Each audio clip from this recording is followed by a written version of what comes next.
ഒന്നാമത്തെ ശത്രു ആരാ? ഇബ്ലീസ് അല്ലേ? ഇബ്ലീസ് മൂന്നാമത്തെ, ഏറ്റവും ലാസ്റ്റ് ഇബ്ലീസിനെ പറഞ്ഞു. രണ്ടാമത്തെ ശത്രു പേരാ വകലാലിക ജഅൽനാ ലികുല്ലി നബിയ്യിൻ അദുവ്വൻ ശയാതീനൽ ഇൻസി വൽ ജിന്നി യൂഹി ബഅദുഹും ഇലാ ബഅദിൻ അസ്ഖറുഫൽ ഖൗലി വറൂറാ. അല്ലാഹു പറയുകയാ, രണ്ട് ശത്രുക്കളെ ഖുർആൻ പറയുന്നു. സമയത്തിന്റെ പരിമിതിയുണ്ട്. വകലാലിക ജഅൽനാ ലികുല്ലി നബിയ്യിൻ അദുവ്വൻ ശയാതീനൽ ഇൻസി വൽ ജിന്നി. രണ്ടാമത്തെ ശത്രു ശയാത്തീനൽ ഇൻസി, മനുഷ്യ പിശാച്. മൂന്നാമതാണ് ജിന്നിലെ പിശാച്. അത് മനസ്സിലായോ? രണ്ടാമത്തെ ശത്രു. ഈ ശത്രുവിനെ പോരാടാൻ 7 ആയുധവും ഖുർആൻ പറയുന്നുണ്ട്. തീരെ പറയും. രണ്ടാമത്തെ ശത്രു മനുഷ്യ പിശാച്. ജിന്നിന്റെ യഥാർത്ഥ ഇബ്ലീസ് മൂന്നാമതാണ്. രണ്ടാമത്തെ ശത്രു മനുഷ്യ പിശാചുക്കളാണ്. എന്റെ കർമ്മോത്സുകതയുള്ള ഇസ്ലാമിന്റെ തേജസ്സും ഓജസ്സും കർമ്മോത്സുകയുള്ള ചെറുപ്പക്കാരാ, ഈ ലോകത്തിന്റെ മനുഷ്യ പിശാചുകൾക്കെതിരെ ധർമ്മസമരം നടത്താം. പറ്റൂലേ? എന്താ കിട്ടുക? മനുഷ്യ പിശാചുക്കൾ എന്തൊക്കെയാ? ഞാൻ പേരൊന്നും പറയുന്നില്ല. ഒത്തിരി പിശാചുക്കൾ നമ്മൾ നടുവിലുണ്ട്. പേര് ഞാൻ പറഞ്ഞിട്ട് ആ പിശാചുക്കളെ പിന്നീട് വേറെ പിശാചാക്കുന്നില്ല. ആ പിശാചുകൾക്കെതിരെ പോരാട്ടം നടത്തണം. എന്താ ഉസ്താദേ പോരാട്ടം നടത്തിയാലുള്ള മനുഷ്യ പിശാചുക്കൾ? ഇസ്ലാമിനെതിരെ, ഖുർആനിനെതിരെ അന്ധവിശ്വാസത്തോടെ ഈ സമൂഹത്തിലേക്ക് നടക്കുമ്പോ ആ മനുഷ്യ പിശാചുകൾക്കെതിരെ പോരാട്ടം നടത്തണം. അല്ലാഹു സുബ്ഹാനഹു വ തആല തൗഫീഖ് നൽകി അനുഗ്രഹിക്കുമാറാകട്ടെ. ആരാണത്? മനുഷ്യ പിശാചുക്കൾ ധാരാളമുണ്ട്. മുസ്ലിമീങ്ങളിലുണ്ട് മനുഷ്യ പിശാചുക്കൾ. എന്റെ ഹിസ്ബുൽ-ഹുദായുടെ പ്രവർത്തകരടക്കമുള്ളവരോട് ആ മനുഷ്യ പിശാചുക്കളോട് ഇസ്ലാമിനെ കാണുന്നതിനുണ്ട്. ഫാസിസം മാത്രമല്ല, നാസിസം മാത്രമല്ല, സയനിസം മാത്രമല്ല, ഇസ്ലാമിന്റെ ഉള്ളിലെ മനുഷ്യ പിശാചുകൾക്കെതിരെ, അള്ളാഹുവിന്റെ ദീനിനെ വികൃതമാക്കുന്നവർക്കെതിരെ നിങ്ങൾ കണ്ടിട്ടുണ്ടോ എന്ന് എനിക്കറിയില്ല. അള്ളാഹുവിന്റെ വഹ്ദാനിയത്തിനെ പറഞ്ഞുകൊണ്ട് ലോകത്ത് ജീവിച്ചിരുന്ന ഔലിയാക്കളുടെ ആണ്ട് നേർച്ചയുടെ പേര് പറഞ്ഞ് കലാപ്രസംഗവും ഗാനമേളയും നടത്തുന്ന മനുഷ്യ പിശാചുക്കൾ. ഈ അടുത്ത സമയത്ത് ഞാൻ അടൂര് പോയപ്പോ ഒരു പേപ്പർ എന്റെ കയ്യിൽ കിട്ടി. എന്റെ ഓർമ്മ ശരിയാണെങ്കിൽ കളമല പള്ളിയിലാണെന്നാണ് ഓർമ്മ. രാവിലെ മക്കാ സിയാറത്ത്, 10 മണിക്ക് കൂട്ടപ്രാർത്ഥന, 11 മണിക്ക് വിധു പ്രതാപിന്റെ ഗാനമേള. ആരുടെ പേരിലാണോ ഇത്? ആരാ നടത്തുന്നത്? നമ്മുടെ നാട്ടിൽ ധാരാളമായി. ഇതിന്റെ പേരിൽ എന്റെ ഇസ്ലാമീത് പുറത്താക്കിയാൽ എനിക്ക് യാതൊരുവിധ പ്രശ്നങ്ങളുമില്ല. ആരെങ്കിലും ഇമാമികളെ അനുസരിക്കാത്ത, ഖാദിമാരെ അനുസരിക്കാത്ത, അഹ്ലുസ് സുന്നത്ത് വൽ ജമാഅത്തിന്റെ പണ്ഡിതന്മാരെ അനുസരിക്കാത്ത ഏതെങ്കിലും കമ്മിറ്റി അംഗങ്ങളോ മക്കബറ കൊണ്ട് ജീവിക്കുന്ന ഭിക്ഷാന്തരികളോ ഏതെങ്കിലും ചെയ്തു കുട്ടിയാൽ അതിന് പണ്ഡിത സമൂഹമോ പണ്ഡിത സഭയോ ഉത്തരവാദികളല്ല. ഇവിടുത്തെ ഉൽപ്പതികൾ ഇത് പറഞ്ഞിട്ടാണ് മുതലെടുക്കുക. എന്റെ പ്രിയപ്പെട്ട ചെറുപ്പക്കാരെ, ഈ ഏറ്റവും വലിയ മനുഷ്യ പിശാചുകൾക്കെതിരെ പോരാടാൻ നമുക്ക് കഴിയേണ്ടതുണ്ട്. എത്ര മക്കബറകൾ അല്ലാഹു നമുക്ക് ബോധം തരട്ടെ. നിങ്ങൾ തന്നെ തുറച്ചു നോക്കണം. സത്യം ആരേലും പറയണ്ടേ? തുണിയില്ലാതെ രാജാവ് ഓടിയപ്പോൾ ചുറ്റുപാട് കൂടി നിന്ന മുഴുവൻ ആളുകളും പറഞ്ഞു കൊള്ളാം, അടിപൊളി. പക്ഷേ ഒരു കൊച്ചുകുട്ടിയാണ് വിളിച്ചു പറഞ്ഞത് രാജാവ് നഗ്നനാണ്. അതുകൊണ്ട് കൊച്ചുകുട്ടി വിളിച്ചു പറയുന്നത് പള്ളിയിൽ ഉസ്താദ് പറഞ്ഞാൽ കേൾക്കും. പറഞ്ഞാൽ ബസ്സിന് പറയാ എന്റെ പള്ളിയിൽ പറ്റി നിങ്ങൾക്ക് സൗകര്യം ഞങ്ങളിതൊക്കെ നടത്തും. അങ്ങനെയുള്ള കുറെ കമ്മിറ്റിക്കാരുണ്ട്. ഉമറാക്കളധികവും വിവരമില്ല, ജലാശയം ഭരിക്കുന്നതിന്നണ്ണാനാ. കടുവാസ്താൻ കൃത്യമായിട്ട് പറഞ്ഞിട്ടുണ്ട്. ഉമറാക്കളധികവും വിവരമില്ല, ജലാശയം ഭരിക്കുന്നതിന്നണ്ണാനാ. അള്ളാഹുവിനെ പള്ളി വിളിക്കുന്നവൻ അണ്ണാ ജലാശയം ഭരിക്കാൻ തുടങ്ങി. വരുമാനത്തിലേട് തോന്നിവാസവും. പള്ളിയിലെ സത്യം പറഞ്ഞപ്പോ ലോകത്ത് ഗ്യാരണ്ടി ഇല്ലാത്ത 2 സാധനമേ ഉള്ളൂ. ഒന്ന് നമ്മുടെ റൂഹും, മറ്റൊന്ന് വലിയൊരു ജോലി. ഏത് സമയത്തും പോകാം, പറ്റില്ലേ പോയിക്കൊള്ളുക. ഖുർആൻ പറഞ്ഞതുപോലെ ഖാലൽ മലഉല്ലദീന ഇസ്തക്ബറൂ മിൻ ഖൗമിഹി ലനുഖരിജന്നക യാ ശുഐബ് വല്ലദീന ആമനൂ മഅക മിൻ ഖറിയത്തിനാ ഔ ലതൗലദുന ഫീ മില്ലത്തിനാ. കച്ചവടക്കാരായ മഹല്ലുകാരോട് കച്ചവടത്തിന് പലിശ മേടിക്കുന്ന ശുഐബിനെന്ന് പറഞ്ഞപ്പോ ഖാലൽ മലഉല്ലദീന ഇസ്തക്ബറൂ മിൻ ഖൗമിഹി, അവിടുത്തെ വരേണ്യ വിഭാഗം പറഞ്ഞു, നിങ്ങൾ ഒന്നുകിൽ ലനുഖരിജന്നക യാ ശുഐബ്, ഓ ശുഐബ്, ഒന്നുകിൽ നിങ്ങൾ ഞങ്ങളുടെ മഹല്ലിൽ നിന്ന് പുറത്താക്കും, അല്ലെങ്കിൽ ഔ ലതൗലദുന ഫീ മില്ലത്തിനാ, ഞങ്ങളുടെ കൂടെ വരണ്ടിനാ തൽഫാത്തിഹ പറഞ്ഞു വായിച്ചത്. ഇല്ല, ഖുർആൻ കാലികമാണല്ലോ.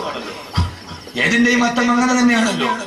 എന്റെ പൊന്നു സഹോദരങ്ങളെ, അള്ളാഹുവിന്റെ റസൂൽ അബൂജഹലാണെങ്കിൽ അബൂജഹൽ തത്തതോടുകൂടി അള്ളാഹു പോരാടാൻ തൗഫീഖ് നൽകട്ടെ. പെട്ടെന്ന് അവസാനിപ്പിക്കുകയാണ്. സമയായോ? പൊന്നുമോനെ, അങ്ങനെ പോരാടിയാൽ കിട്ടുന്ന നിങ്ങൾ ചോദിക്കും ഉസ്താദേ അതിന്റെ കൂടെ കൂടലല്ലേ നല്ലത്? പെണ്ണെ അത് കാണാനും ഗാനമേള കാണാനും ഓട്ടവാ. ആരാ ഓട്ടം നടത്തുക? ആ ഓട്ടം നടത്തുന്ന ചെറുപ്പക്കാരാ നിനക്ക് കിട്ടുന്ന പ്രതിഫലമേടാ. ആ പ്രതിഫലം മനുഷ്യ പിശാചുകളോട് പോരാടിയാൽ സുബ്ഹിൽ സലാം പോലെ കുറെ ചെറുപ്പക്കാരിന് ഉയർന്നു വരണം. അല്ലാഹു നിലനിർത്തി തരട്ടെ, അല്ലാഹു നിലനിർത്തി തരട്ടെ. എന്റെ പ്രിയപ്പെട്ട സഹോദരങ്ങളെ, യഥാർത്ഥത്തിൽ അങ്ങനെ പോരാടിയാൽ കിട്ടുന്ന പ്രതിഫലം ഞാൻ പറഞ്ഞു തരട്ടെ. നന്നായിട്ട് മരിക്കാൻ പറ്റും, നന്നായിട്ട് മരിക്കാൻ പറ്റും. അങ്ങനെ എങ്ങനെ നന്നായിട്ട് മരിക്കാൻ പറ്റും? ഒരേ കാലഘട്ടത്തിൽ ഒരു മനുഷ്യ പിശാചിനെയും പോരാടിയവരെയും കഥ ഖുർആനിലൂടെ പറഞ്ഞു. രണ്ടോ എത്ര മണിക്ക് എത്തണം? നിങ്ങൾ പറയാം.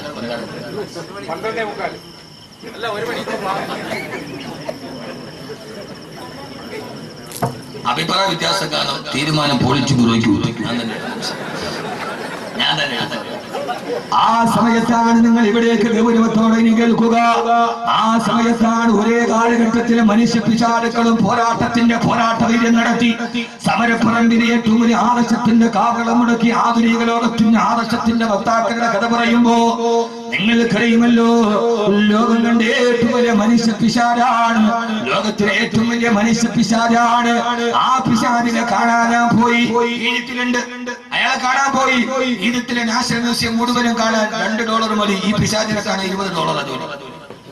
ഈജിപ്തിലെ നാഷണൽ മ്യൂസിയം മുഴുവൻ ചുറ്റി കാണാൻ $2 മതി.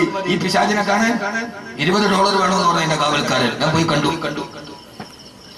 പോയപ്പോ ഞാൻ വിചാരിച്ചത് ഇവൻ ഏതാണ്ട് ഇവൻ വർത്താനമൊക്കെ കേൾക്കുമ്പോൾ 60 അടി ഉണ്ടെന്നാണ് വിചാരിച്ചത്. പോയി നോക്കുമ്പോ കണ്ണാടിച്ചിട്ട് ഒരു 5 അടി 10 അടി ഉള്ളു. പച്ച ഉണക്കക്കമ്പിൽ ടാറ് തേച്ചത് മാതിരി കിടക്കുന്നുണ്ട് ആ മനുഷ്യൻ ഈജിപ്തിലെ നാഷണൽ മ്യൂസിയത്തിൽ. എവിടെ? ഈജിപ്തിലെ നാഷണൽ മ്യൂസിയത്തിൽ. ആരാട്? അവനാണ് പറഞ്ഞത് അനല്ലടി മുൽക്കു മിസ്റ വഹാദിൽ അൻഹാറു തജ്രി മിൻ തഹ്തി. ഈ നൈൽ പോലും ഒഴുകുന്നത് എന്നോട് ചോദിച്ചിട്ടാണടാ. എന്നോട് ചോദ്യം ചെയ്യാൻ നീ ആരടാ? ആരാ ചോദിച്ചത്? പണ്ഡിതന്മാരെ പറയുമ്പോ, ഒരു കൂട്ടം ചെറുപ്പക്കാര് പറയുമ്പോ ഞങ്ങളാണ് ഇവിടുത്തെ ഭരണാധികാരികൾ, ഞങ്ങളാണ് പണക്കാർ. ഞാൻ പറഞ്ഞിട്ടാണ് ഈ നാടനങ്ങനെ പറഞ്ഞ ഫറോവയാണ്. അല്ലാഹുവിൽ വിശ്വസിക്കണേ ഫറോവ, പരലോകം വരും ഫറോവ എന്ന് മൂസാ നബി പറഞ്ഞപ്പോ ഫറോവയ്ക്ക് മനസ്സിലായില്ല. അവസാന ചങ്ങടിൽ കിടന്നിട്ട് ഉപ്പുവെള്ളം തന്റെ അണ്ണാക്കിലേക്ക് കയറിയപ്പോ ഫറോവയ്ക്ക് മനസ്സിലായി, ധാരണകളെ തെറ്റിപ്പോയി. ആ സമയത്താണ് ഫിറഔൻ പറയാൻ പോയത്, ആമന്തു ലാ ഇലാഹ ഇല്ലല്ലദീ ലാ ഇലാഹ ഇല്ലല്ലാഹ് പറയാൻ പോയപ്പോ എന്താ സംഭവിച്ചതെന്നറിയോ? ഫഅഖദഹുല്ലാഹു നകാല ആഖിറതി വൽ ഊലാ. ജിബ്രീൽ വന്ന് തൊണ്ടക്കുടിയിൽ പിടിച്ചിട്ട് പറഞ്ഞു, ഇനി പറയണ്ടടാ, പറയാനുള്ള സമയം കഴിഞ്ഞു പോയി. എത്ര ആളുകൾ നിങ്ങളോട് തിരുത്തി തന്നനാണ്. ഈ ആഭാസം പാടില്ല, ഈ അശ്ലീലത പാടില്ല, ഈ അനാവശ്യം പാടില്ല, ഈ ആവർത്തനം പാടില്ല എന്ന് പള്ളിയിലെ കാവിയാരും പള്ളിയിലെ ആലിമീങ്ങളും പറഞ്ഞപ്പോ പുച്ഛിച്ച് തള്ളിയവര് നന്നായിട്ടും മരിച്ചില്ലടോ ഫറോവ, നന്നായിട്ടും മരിച്ചില്ല ഫറോവ. ലാ ഇലാഹ ഇല്ലല്ലാഹ് പറയാൻ പോയപ്പോ ഫഅഖദഹുല്ലാഹു നകാലൽ ആഖിറതി വൽ ഊലാ. ഈ ആയത്തോടുമ്പോ ഇനി ഓർമ്മ വേണം. ജിബ്രീൽ വന്ന് അണ്ണാക്കിൽ കുത്തിപ്പിടിച്ചിട്ട് പറഞ്ഞു, സക്കറാത്തിന്റെ വേദനയിൽ കെളിമ പറയാനോ വേണ്ട. ചെങ്കടലിലേക്ക് ചത്തുപോയി ഫറോവ. 40 വർഷങ്ങൾ കഴിഞ്ഞപ്പോ 400 വർഷങ്ങൾക്ക് ശേഷം ഫറോവയെ കണ്ടെടുക്കപ്പെട്ടു. അവസാന പസഫിക് മഹാസമുദ്രത്തിൽ സമുദ്ര ഗവേഷകർക്ക് ഒരു മുടിക്കെട്ട് കിട്ടി. ആ മുടി ഇപ്പോഴും മ്യൂസിയത്തിലുണ്ട്. ഇന്റർനെറ്റിൽ പരസ്യം ചെയ്തു, ഒരു മുടി കിട്ടിയിട്ടുണ്ട്, ആരുടെ ഇടങ്ങളില്ല. അങ്ങനെയാണ് ഈജിപ്ഷ്യൻ ഗവൺമെന്റ് വാങ്ങിച്ചത്. ഫറോവയുടെ തലയുടെ മറുഭാഗത്ത് ഫറോവയുടെ തലമുടിയടക്കം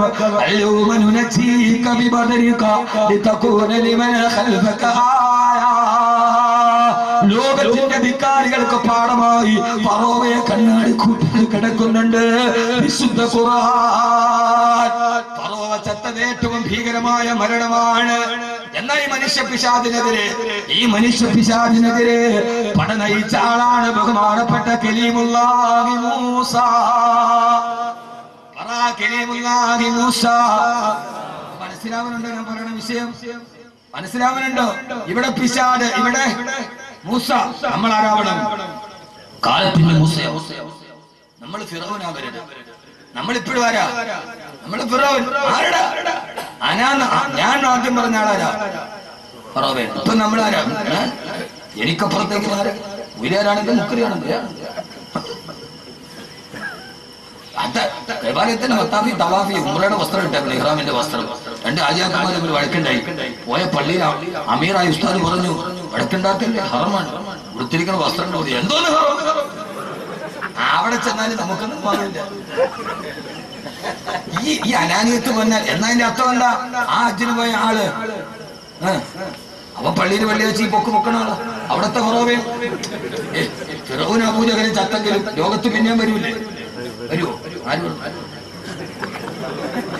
ആര് പറയണല്ലേ? ഖുർആൻ പറഞ്ഞു, വകദാലിക ജഅൽനാ ലികുല്ലി ഖറിയത്തിൻ അകാബിറ മുജ്രിമീഹാ ലിയംകുറൂ ഫീഹാ. ഖുർആൻ ഫീ കുല്ലി ഖറിയത്തിൻ അകാബിറ, ഓരോ ഗ്രാമത്തിലും ഒരു കിബറുള്ളവനുണ്ടാവും. അവനാണ് അബൂജഹൽ അല്ലെങ്കിൽ ഫിറൗൻ. ഹജ്ജിന് പോയാലും ആവില്ല. ചില ആളുകൾ ഹജ്ജിന് പോയാൽ ഒന്നുകിൽ അയാൾ നന്നാവും, ഇല്ലെങ്കിൽ രണ്ടാമത് കഅബ ഒന്നുകൂടെ കഴിവേണ്ടി വരും. രണ്ടാലൊന്നും നടക്കും. അവിടെ പോയാലും മാറൂല. ഞാൻ അനുഭവസ്ഥനാ. 204 പേരെ കൊണ്ട് ഹജ്ജിന് പോയ അമീറാണ് ഞാൻ. അന്ന് ഞാൻ തീരുമാനിച്ചു, ഇൻഷാ അല്ലാഹ് ഇന്ന് അമീറായിട്ട് പോകില്ല. ഞാൻ എന്റെ അനുഭവത്തിൽ നിന്നാ പറയുന്നത്. നിങ്ങൾ ചോദിച്ചു നോക്കുക, ഹജ്ജിന് പോയ ഒരു അമീറായിട്ട് പോയവരോട് ചോദിച്ചു. പക്ഷെ എന്താ ഹറം ഒരു വിഷയമല്ല. എന്നാ മറുഭാഗത്ത് ഫിർഔൻ പറഞ്ഞു, മരിക്കാൻ നേരത്ത് ലാ ഇലാഹ ഇല്ലല്ലാഹ് പറയാൻ ശ്രമിച്ച ആളാണ് ഫിർഔൻ. വെച്ചോ ലാ ഇലാഹ ഇല്ലല്ലദീ ആമനതു ബിഹി ബനൂ ഇസ്രായീൽ വരെ എത്തിയുള്ളൂ. നിങ്ങൾ വിചാരിച്ചെന്നാ മരിക്കണ സമയത്ത് സക്കറാത്തിന് തൊട്ട് മുമ്പ് ലാ ഇലാഹ ഇല്ലല്ലാഹ് പറഞ്ഞിട്ട് തൗബ ചെയ്യാൻ നടക്കൂലൂട്ടി. ഖുർആൻ ആളുകൾ വേണമെന്ന പെണ്ണുങ്ങളോട് ഹജ്ജിന് പോവില്ല, 50 വയസ്സ് കഴിഞ്ഞേ പോകുള്ളൂ. എന്തേ കാര്യം? തിരിച്ചു വന്നാൽ പിന്നെ ഹജ്ജ് ഉമ്മാന്ന് വിളിക്കും. വയസ്സ് കൂടുതലായിട്ട് 60 കഴിഞ്ഞിട്ട് പോകാന്ന് വിചാരിച്ചിരിക്കുക. നന്നാവൂല പെണ്ണെ, നന്നാവൂല. ജീവിതത്തിൽ ലാ ഇലാഹ ഇല്ലല്ലാഹ് പറയാത്തവൻ മരിക്കുന്ന സമയത്ത് പറയാന്ന് വിചാരിച്ച നടക്കൂല. ഖുർആൻ വിഷയം വളരെ വിശാലാണ്. ഖുർആനിലേക്ക് ഇറങ്ങിയ ഒരു രസമാണ്. എന്റെ ഏറ്റവും വലിയ ഇഷ്ടപ്പെട്ട വിഷയം ഖുർആനാണ്. ഞാനൊരു ഖുർആന്റെ പ്രചാരകനാണ്. എനിക്ക് എന്റെ ജീവിതത്തിൽ ഒറ്റ ലക്ഷ്യമേയുള്ളൂ, ഈ ഖുർആൻ ലോകത്തിന്റെ മുമ്പിൽ എത്തിക്കണം. അതിന്റെ ഇടയിൽ ഇടത്തോ വലത്തോ കേൾക്കുന്ന അവസരങ്ങൾക്ക് ഞാൻ ചെവി കൊടുക്കാറില്ല.